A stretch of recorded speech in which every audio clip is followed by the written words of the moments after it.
A las 9:41 vamos con nuestra próxima entrevista. ¿Recuerdan ustedes a Alicia en el País de las Maravillas de Lewis Carroll? Pues bien, leo lo siguiente. Carroll introdujo un curioso fenómeno cuando la Reina Roja le explica a Alicia que en su mundo es necesario correr todo lo que se pueda para mantenerse en el mismo lugar. Esta idea ha trascendido la literatura y ha sido adoptada en diferentes disciplinas, incluyendo la biología evolutiva y la teoría de juegos, donde se conoce como la paradoja de la Reina Roja. El guepardo evoluciona para poder atrapar a la gacela, pero también la gacela evoluciona y corre más rápido para evitar ser atrapada por el guepardo. La doctora Carmen Beatriz Fernández adapta la paradoja de la Reina Roja a la circunstancia política venezolana. ¿Por qué? Vamos a Bilbao para conversar con ella. Carmen Beatriz, muy buenos días. Muchas gracias por atendernos. Buenos días, César Miguel. Encantada de estar con ustedes, como siempre. ¿Qué pasa con la Reina Roja y su paradoja en el caso de esa dinámica política venezolana que parece que no avanza, que no cambia nunca? Sí, estamos bueno, es lo que define un contexto que es muy dinámico, ¿no? Un contexto que es muy dinámico y que los actores corren desde hace 20 años o 25 años en una carrera sin fin y en una carrera sin metas, ¿no? O con una meta difusa, porque la meta no es la misma para todos los corredores, ¿no? Ujú. Entonces, por eso estamos tan exhaustos, ¿no? La sociedad venezolana está exhausta de esa, agotada de esa carrera sin fin y los actores aprenden sobre la marcha, pero aprenden sobre la marcha solamente para estar en el mismo sitio, ¿no? O sea, corren Ujú. cada vez más rápido y cada vez con estrategias y tácticas más sofisticadas, pero no terminamos, no existe un desenlace, ¿no? Entonces, y la elección del 28 de julio, que movilizó de una forma hermosa, diría yo, una elección muy bonita en la dinámica de la elección como tal y del día de la elección, ¿no? O sea, Ujú. esa sociedad que se levantó para ponerle cara al autoritarismo y con esas ansias de rescate de la democracia, liderados por María Corina, ¿no? Y por Edmundo. Pero fue una estrategia muy sofisticada, distinta, mucho más compleja que las anteriores, con una defensa del voto mucho más estructurada, pero entonces la contraparte también reacciona, ¿no? Y reacciona, digamos, de una forma, de la peor forma, pero reacciona también evolucionando. Y la evolución que hemos visto es justamente la destrucción del sistema electoral como lo Ujú. conocíamos, ¿no? O sea, el 28 de julio cambió las elecciones o el concepto que la sociedad venezolana tenía de las elecciones, ¿no? O sea, Sí. ahora no, Fí- ha visto Sí. lo visto, ¿no? Fíjate, Carmen Beatriz. Para muchos el 28 de julio es histórico, marca un antes y un después. Pero el después termina, y de allí el acierto tuyo en aplicar la paradoja de la Reina Roja a la política venezolana, ese después termina siendo exactamente lo mismo que antes. Las elecciones no pueden ser lo mismo, pero vuelve la oposición a discutir si vota o no vota, qué hacemos, qué no hacemos, y pareciera que no hemos avanzado. Estamos como, más que la Reina Roja, estamos como corriendo en un sinfín, como esas trotadoras de gimnasio, donde terminas exhausto, reventado, y nunca te has movido. ¿Por qué? ¿Qué es En lo el que nos mismo está sitio. pasando? Exactamente. Y entonces, y en ese estado de las cosas, tú dices, ¿tiene algún sentido votar? Bueno, Ujú. solamente si le haces caso a ese consejo que suena demencial de la Reina Roja. O sea, simplemente participas para no quedar tan atrás, ¿no? Ujú. No para ganar, ¿no? Y es el mensaje tan feo y tan duro que dejó el aprendizaje del 28J, ¿no? Entonces, Ujú. ¿cómo sale? y yo digo en el artículo, evoco otras, o sea, porque no es una situación específica, o sea, sí es específica de la sociedad democrática venezolana, pero se ve en otros ámbitos, ¿no? Yo pongo ahí el ejemplo de la batalla armamentista durante la Guerra Fría, pero también otro ejemplo más positivo fue la conquista del espacio también durante la Guerra Fría, ¿no? Tú Ujú. tenías actores que estaban en una competencia constante, constante, Sí, constante, y como es un sistema dinámico, pues todos van aprendiendo, ¿no? Entonces, el autoritarismo venezolano viene aprendiendo, el régimen viene aprendiendo, que duda cabe, y esta, por ejemplo, esta convocatoria a una constituyente o esta preconvocatoria que hay sobre la marcha es un aprendizaje también que viene de otros actores sí. autocráticos que han venido haciéndolo, ¿no? Fíjate, Entonces, Carmen Beatriz, tú planteas que la paradoja de la Reina Roja se rompe cuando se encuentra el game changer, ¿verdad? Un elemento que cambie el juego. ujú, ¿Cuál puede ujú. ser el game changer que cambie efectos de la oposición, su paradoja de la Reina Roja? Tu respuesta, por favor, al regreso de esta pausa. Ya volvemos en conexión.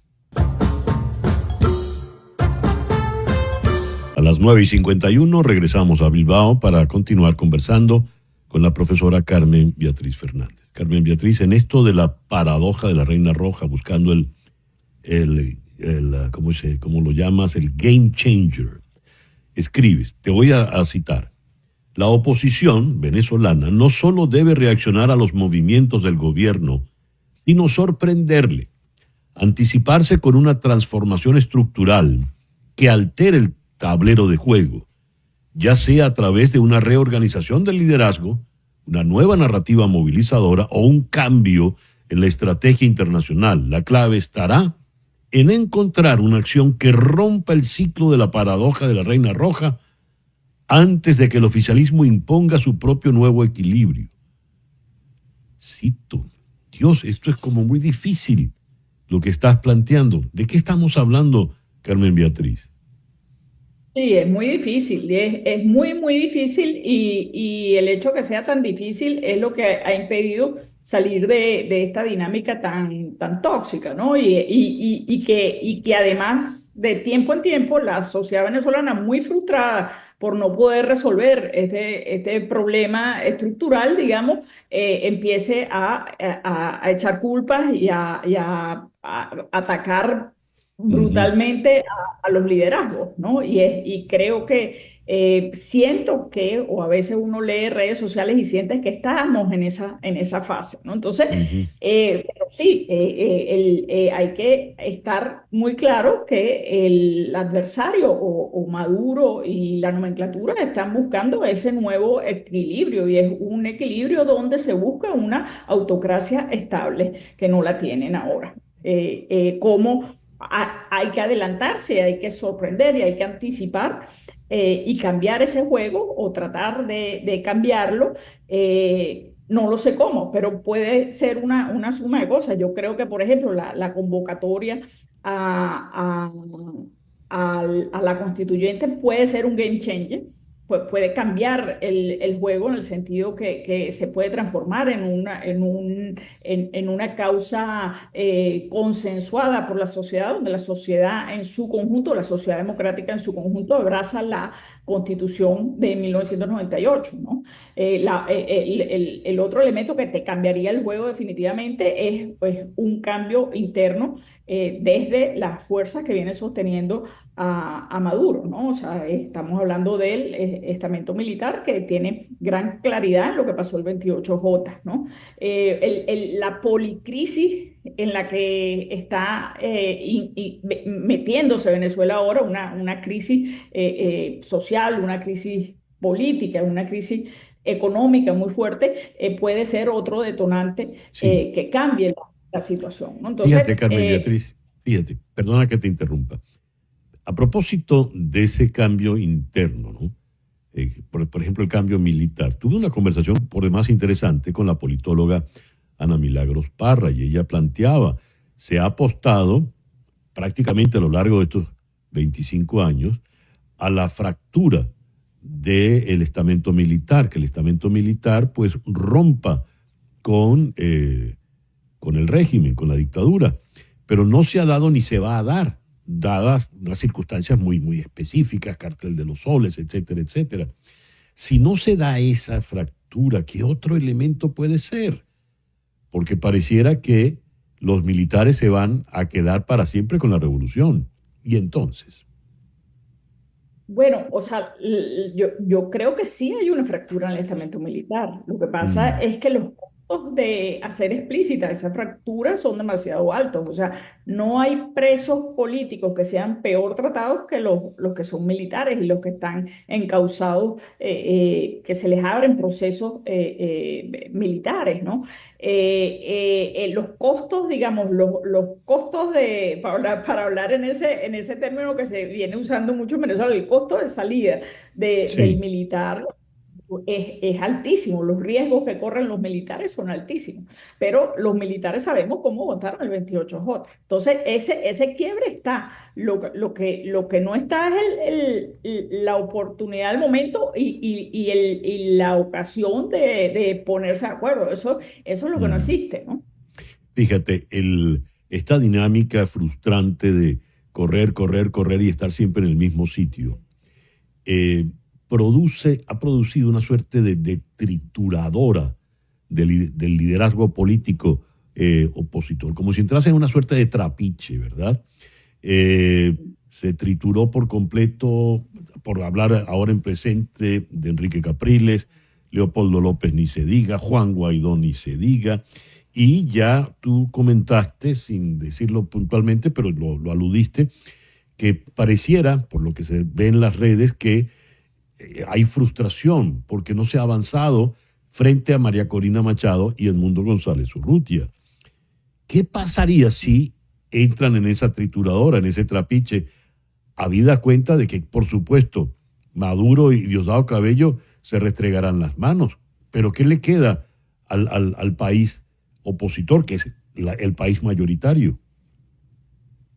Bueno, yo creo que la frustración, y quizás sea parte de la naturaleza humana, no lo sé, pero la frustración muchas veces te lleva a pagarla con quien tienes más cerca y no con quien tiene la culpa, ¿no? Ujú. Y creo que en el caso de los liderazgos de Enrique Capriles, de Guaidó, de tantos que han entrado en ese trapiche que tú mencionas, hay mucho de eso, ¿no? O sea, no, esa frustración enorme y esa frustración enorme no apunta hacia quien verdaderamente tiene la culpa, que es un régimen opresor que además de opresor ha venido aprendiendo, ¿no? Que es parte del punto del artículo, o sea, cómo ha venido haciéndose cada vez más sofisticado y cómo profundiza en los métodos de represión y en los métodos de mantener o intentar mantener controlada a esa sociedad con una